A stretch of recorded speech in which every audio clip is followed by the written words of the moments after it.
Hi everyone, this is Miss Wilson, and I'm going to address a couple of items in this little video. You can notice I've got kid pictures up on the walls in my house, so I'm filming from home here. I want to talk about MLA and APA format, which is what we're going to be practicing with on this next paper assignment. So the assignment, if you've had a chance to look at Canvas yet, I'm going to go ahead and go into a screen share here. Hold on just a second. Let me set that up. Screen share of Canvas for week 5. You'll notice we're starting work on a research paper related to stereotypes. And the topic is that you need to choose a stereotype that you find to be very inaccurate, unfair, and offensive. And especially if it's something that's personal to you or personal to someone that you know, and you're going to challenge that. And by challenge, that means argue against it, and disprove it perhaps. So you'll see an outline worksheet here on Canvas, and basically this outline worksheet kind of gives you a layout of what we're going to do. If you follow this layout, this is great. This is fine. I try to be really specific with our first couple of papers in this class versus just leaving you with an open topic and like, yeah, write about this and not giving you any guidance. So this is a worksheet we normally would do in class. We're not doing it in class, but you're going to use this as a starting point. So if you read through the instructions for this week, it asks you to declare what your topic is, what stereotype are you challenging, and then here's a thesis statement, starting point. Here's a stereotype, the stereotype, and I gave an example in the instructions. Stereotype that overweight people are lazy is unfair, it's inaccurate, and it's harmful to who or whom and because. And this is where you'll name what stereotype it is that you find to be very unfair, inaccurate, and harmful, or you could change this word harmful to offensive, or whatever words you want to use here is fine. And then you give your reasoning. Why? Why is this a harmful stereotype that's out there? Then, if we were in class, we have these little boxes where you would fill in your subtopics that you want to go with for your outline, right? For your essay. I think it's kind of hard making you download and then fill in boxes and stuff and then re-upload it. So what we're going to do is just have you use this for your own reference. Use this worksheet for your own reference as a baseline. You're still going to take, in the instructions for this week, ask you to take this sentence, type it out, but plug in your own stereotype there and your own reasoning. Then if you look further down, as we start writing the essay, here's some helpful questions. So you're not responsible for answering these questions yet. What you do need to do, and it asks you to come up with some subtopic headings, okay? So subtopics that you want to focus on when you write this paper. Your discussion, your assignment for this week asks you to pick 4. So you can choose any 4 of these, and if we were in class, you could like circle them or whatever. You're just going to type them out, okay? When you submit them. So if I was writing this paper, what 4 of these subtopics jump out to me the most, and what 4 do I think I could write about?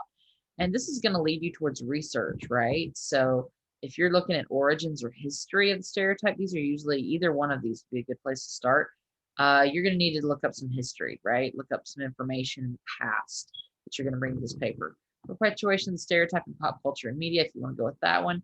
You're going to be looking at examples of popular YouTube videos or movies or things like that where this particular stereotype, unfortunately, has been put out there in the media.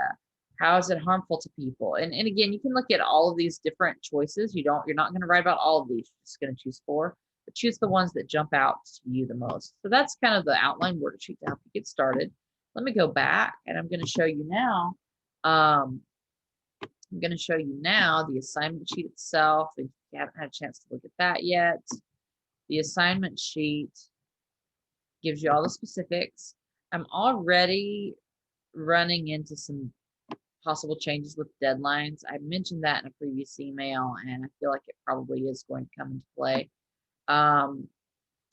Typically, I've been trying to do Sunday nights and Thursday nights as deadlines for this class. It's looking more like this is going to end up being a Sunday night class for our deadlines. So you may have noticed in the weekly email that I sent out that I I went ahead and gave students till Sunday night. If you need to change your topic for any reason, you've got to Sunday night to do that. Okay, so this Thursday, October 22 deadline, I will accept your topics until Sunday. We do need to stick to this one though. So this is Sunday, November 1st. This is 10 days from now, a little more than a week and a half. You'll need to do a first typed draft for peer review. It doesn't have to be complete. I'm not going to have you write a full 1,800 words or 1,500 word essay in that short of an amount of time. What you will have to have for that first typed draft is an introduction paragraph plus 4 supporting paragraphs. So 5 paragraphs total that you have to have done by that point. So it's not going to be a full essay. It's just going to be maybe 3 pages or so by November 1st. And then you will need to also have found at least 4 sources that you've cited. So it doesn't have to be finished, but you just got a good starting point going, and that's enough. If you've got a few paragraphs, an intro, and then 4 supporting, so 5 paragraphs total, 3 pages of material, that's enough for your peers to go ahead and start reviewing and giving you some comments. And so that's what I will expect for that first draft there. These other deadlines, again, I may end up trying to give us a tiny bit more time if I can, and if so, I will announce that in our weekly emails. But hold to this. They're highlighted for a reason. This is to help you set your schedule. I'll let you guys kind of read through the rest of some of these emphases. We are going to be writing in APA style, and you'll see an example of that. Here are some different types of sources you need to include. I'll be going over this a little more in detail in a separate video. So go ahead and read through it. Look for a separate video that kind of goes a little more in depth into that assignment. And I'm just kind of showing you what is here for you in Canvas, okay? There's also an example, and I think examples are important because just seeing like, okay, here's what she wants me to do. Sometimes seeing is better than just reading a list of instructions. Some people learn better one way or the other, right? Some people need those really specific instructions. Some people can say, all right, show me an example and I'll try to create something similar to that. So here's a paper that was turned in at Seminole State College. I taught there. I've been at Spokane Community College for about a year now, but this is where I taught previously. And so she's got a cover page. It's called a cover page. I'll cover that in a separate video. An abstract, I'll cover that in a separate video. And then she starts writing about unfair stereotypes of pit bull dogs. She chose to go with history as one of her topics, the history of the pit bull breed. And so she does some research here and provides us with some information, has an image here and tells us where that image came from. She went with the origins there. She chose her own topic here called Famous Pit Bulls in History. And this wasn't on the list of topic choices. She just came up with that one on her own, and I'm totally fine with that. She even came up with another topic, a subtopic about myths of the pit bull dogs. And then she focused on the common stereotype of their aggression. And so you can kind of see where we're going when I ask you to pick subtopics. She did an analysis of dog bites, for example. So she got a little bit creative here. You're totally fine if you just use the ones, negative effects. That was one of my subtopics I gave students. You're totally fine if you just go with 4 of those choices that are on the list. But as you build this paper, if you do come up with better subtopics that fit what you want to do a little more, I'm open to that. I'm fine with that. But this is how we set up our APA style papers. We break it down a little bit, and that actually helps the writer as well as the readers. So readers know what to expect in this particular section of your essay or that section, but it also kind of keeps you on track as you're writing. If you go ahead and set out, here's the subpoints I want to focus on, and then, that kind of keeps you on track as well. So when we talk about APA style versus MLA style, this is important. This was 2 years ago. She turned this in 2018. APA has updated their criteria as of like October of 2019, I think, about a year ago. And MLA has updated theirs somewhat. So things changed just a little bit, like literally even in a matter of 2 years time, or definitely in 3, 4, 5 years time. So when you look at these, you'll see some slight differences in maybe examples that you see online now versus literally what was here 2 years ago. But I do want to point out a few things. Um, let's go with this one as an example. This is an MLA style citation. Kane, Jillian, that's the author. And we always start with the author's last name and then the first name. That's the same for APA as well as MLA style. This is an MLA style citation right now that we're looking at. So author's last name and first name. Same for both citation of sources. You always start with the author's last name. I tell students to think about a telephone book. I know that many of you don't own telephone books now, but maybe your grandparents do. If you were to look me up in the telephone book, you would not look under the J's for Jenny. You would look under the W's for Wilson. So when we classify authors of articles, we write their last name first, and it's a classification method. Like we would look under the K's for this person if we were trying to look her up, okay? MLA wants you to put quotation marks around the title of an article, so the name of the article. Here's the magazine it came from.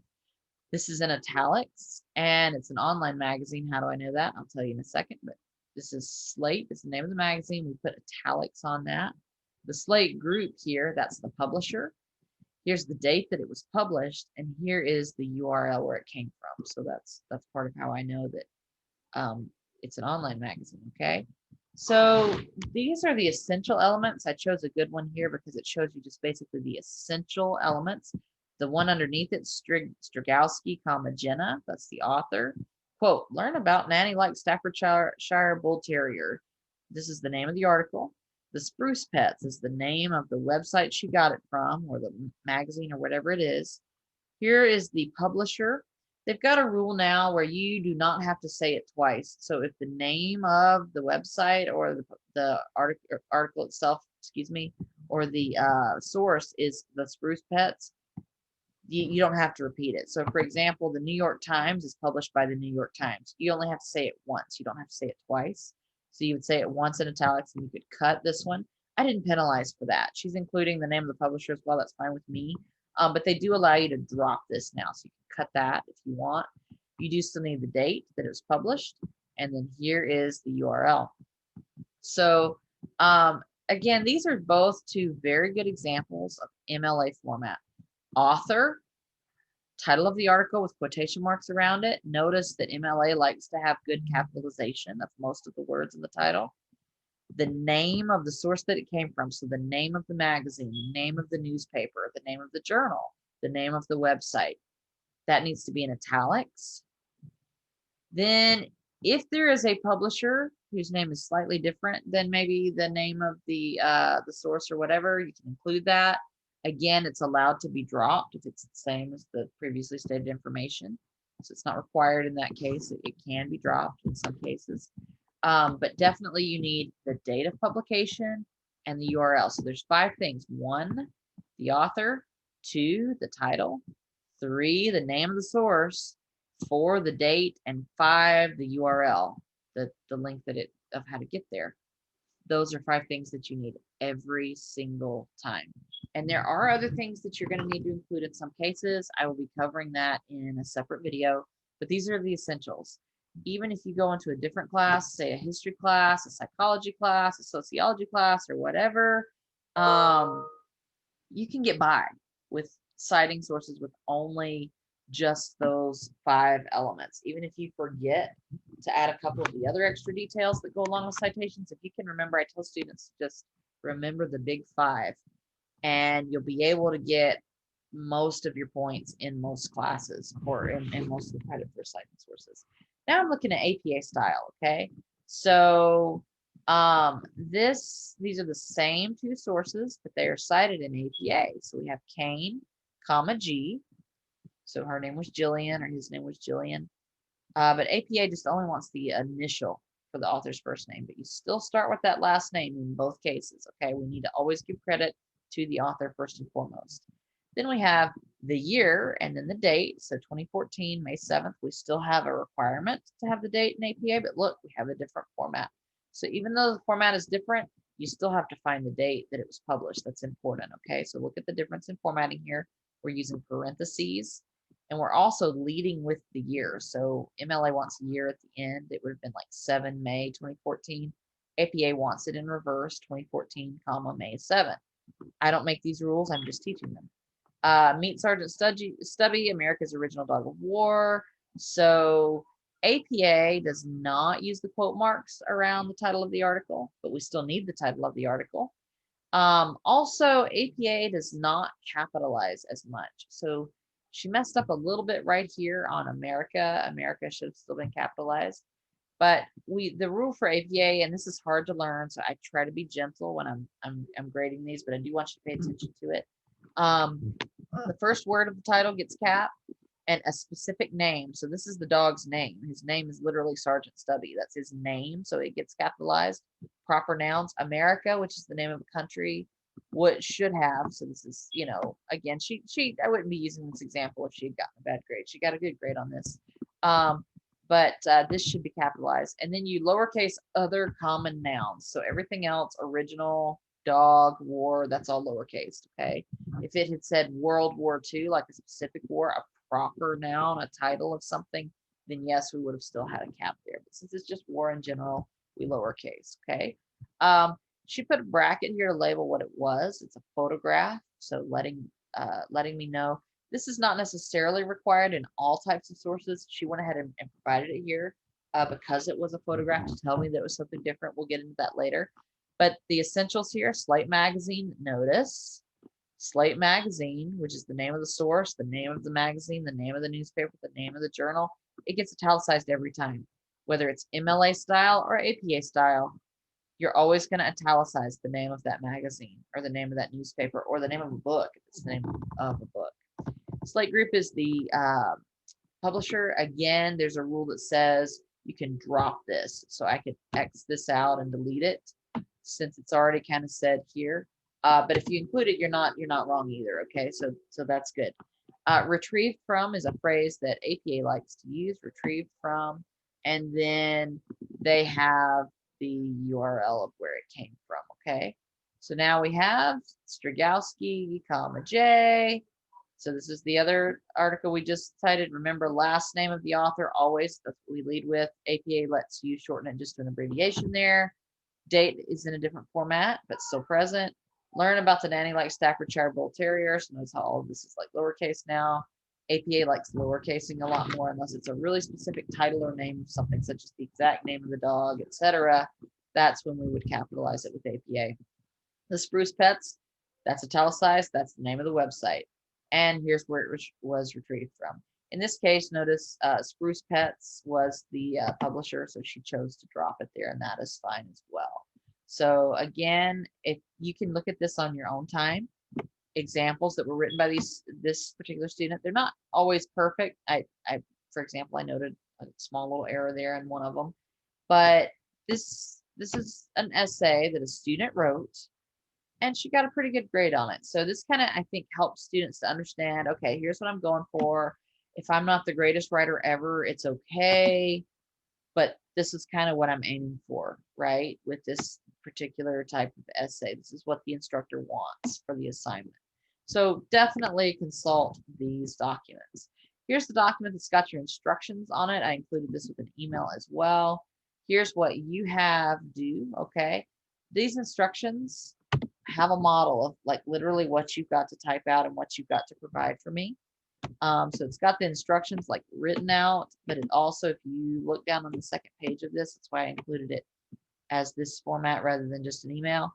It literally kind of shows you, you can just put your name on it, tell me what your topic is, plug in that stereotype sentence, the thesis statement that I had created for you, plug it in right there. If you've got something better and you want to draft something on your own, that is totally fine. Also, if you want to break it into 2 sentences, that's okay. It's a thesis statement is typically 1 sentence, but it can also be 2 sentences if you need more space to state it that way. 4 subtopics. You just pick 4 from that list that's on the worksheet, or you create your own. That's fine with me. Here's the link to the website he wants to use. Here's examples of how he cited his sources. And here is a starting point for a paragraph. You're going to write me a full paragraph, okay? But I just kind of basically included an example in with this document so that you would know what you're doing, okay? If there are any questions, definitely reach out and ask me. I'm going to do one more screen share because I want to show you the Purdue OWL. So I'm going to stop. Let me see if it will let me change tabs here. I'm going to try to change tabs if I can. So I think I am just sharing. You can just see Google right now. The Purdue OWL is an excellent resource. So if you look up Purdue OWL, it's not the bird. It stands for Online Writing Lab at Purdue University, which is one of the leading universities nationwide. Schools all over the country use this particular website offered by this university. So this is their online writing lab, the OWL, and they have so many different helpful resources for students who are writing college level essays. We are going to look down the menu here, general writing, research and citation, teacher and tutor resources, etc. We want research and citation because we are doing research with this particular paper. So MLA style versus APA style, okay? So check this out. There's APA style 7th edition, APA style 6th edition. Remember, APA just came out with a new style, okay? So they've got an intro, they've got a workshop. I encourage you to check these out because it kind of breaks some things down for you.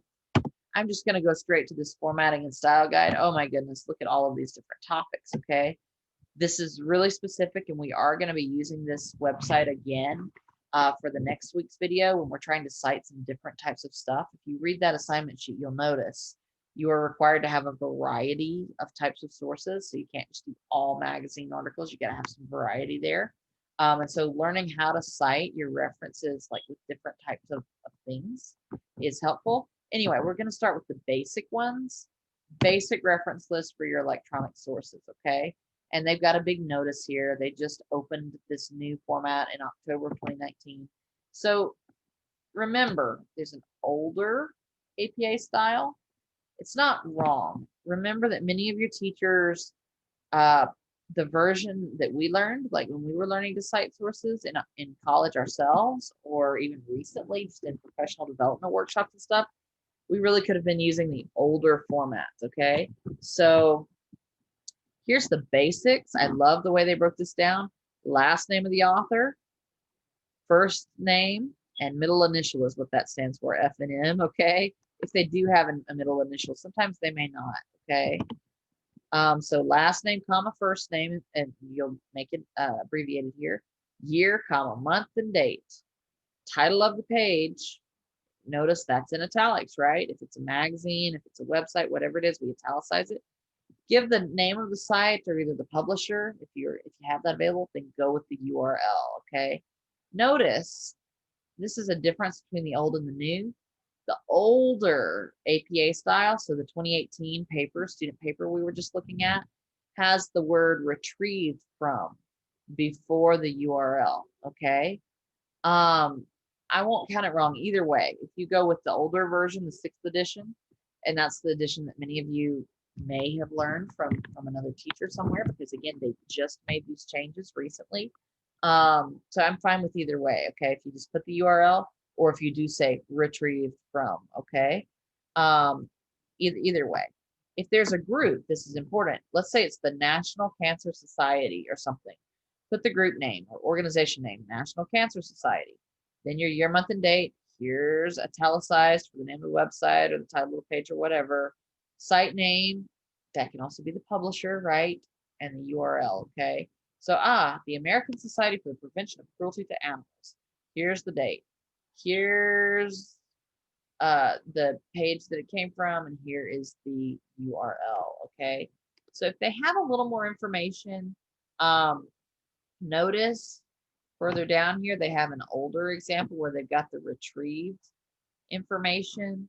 But again, you don't necessarily have to have that, okay?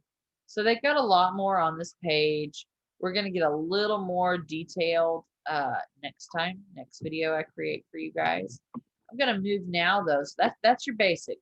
Those are the basic elements that you need to pay attention to. Look at the formatting, how they did it for APA. Let me go over here now, and we are going to go back to research and citation. And we now want to go to MLA, okay? Because remember, for this assignment, I'm requiring that you do both.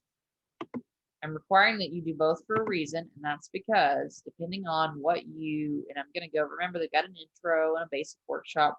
I'm going to go straight to the nitty gritty here. And I'm going to do the same thing. There's all kinds of different choices for me, what different types of sources I could cite, but I'm just going to go with the basic electronic sources here because all of us right now are finding our sources on the internet. Back to my earlier point, MLA and APA is what's going to be required for you in college. It depends on what you major in. So some majors will require you to write your papers in MLA. Some majors will require you to write your papers in APA. It's up to the professor. It's up to usually the department, whatever department you're majoring in, will make that call. The sciences in general, the psychological sciences, the physical sciences, the life sciences will use APA or something similar. Sometimes they'll use CSE as you get more advanced. That's what they will begin to use. But it's all up to your department. So I make students learn the basics of both. That way, no matter what you major in, you kind of have an idea of what to do. I know these ads are a little distracting. I can't seem to figure out how to close that one. Okay, so I'm going to skip through some of this stuff. This is very helpful stuff, but I want to get to something basic just to use as an example for you here. Faluga Comodino, that's the author. Guide to Literary and Critical Theory, that's straight to the website. Purdue University is the publisher. Here's the date that it was published, and here is the URL. Notice with the newer version of MLA, they do have the access date. So the access date means the day that I looked at it. It was published in 2003, but I actually logged on and looked at it on this day. So it'd be like, October 20th of 2020 for all of us. Notice up here, there are statements that say you do not necessarily have to have the access date. Let me see if I can find that information. The date you access the material is not required, but it's highly recommended, especially when dealing with pages that change frequently or do not have a visible copyright date. So it is encouraged, recommended. It's just not required. You'll notice whenever I cite my own, I don't use it because, again, this is like one of the newer features. The older style, which is what I'm used to using, did not require this. The newer style doesn't require it, but encourages it. So it's gone through some changes over the years. The really old style required it. The newer style did, like I'm talking about within the last 15 years, like from when I was in college until now. Long time ago, they did require it. Then they didn't require it. Now they are encouraging it. So there you go. So at any rate, what I'm saying is whether you include it or not, I will not penalize, but I'm just bringing that to your attention. So let's look at, let's see if we can find another. This is a really good example. Excuse me. This one includes the title of the article itself rather than going straight to the name of the website. So this is important.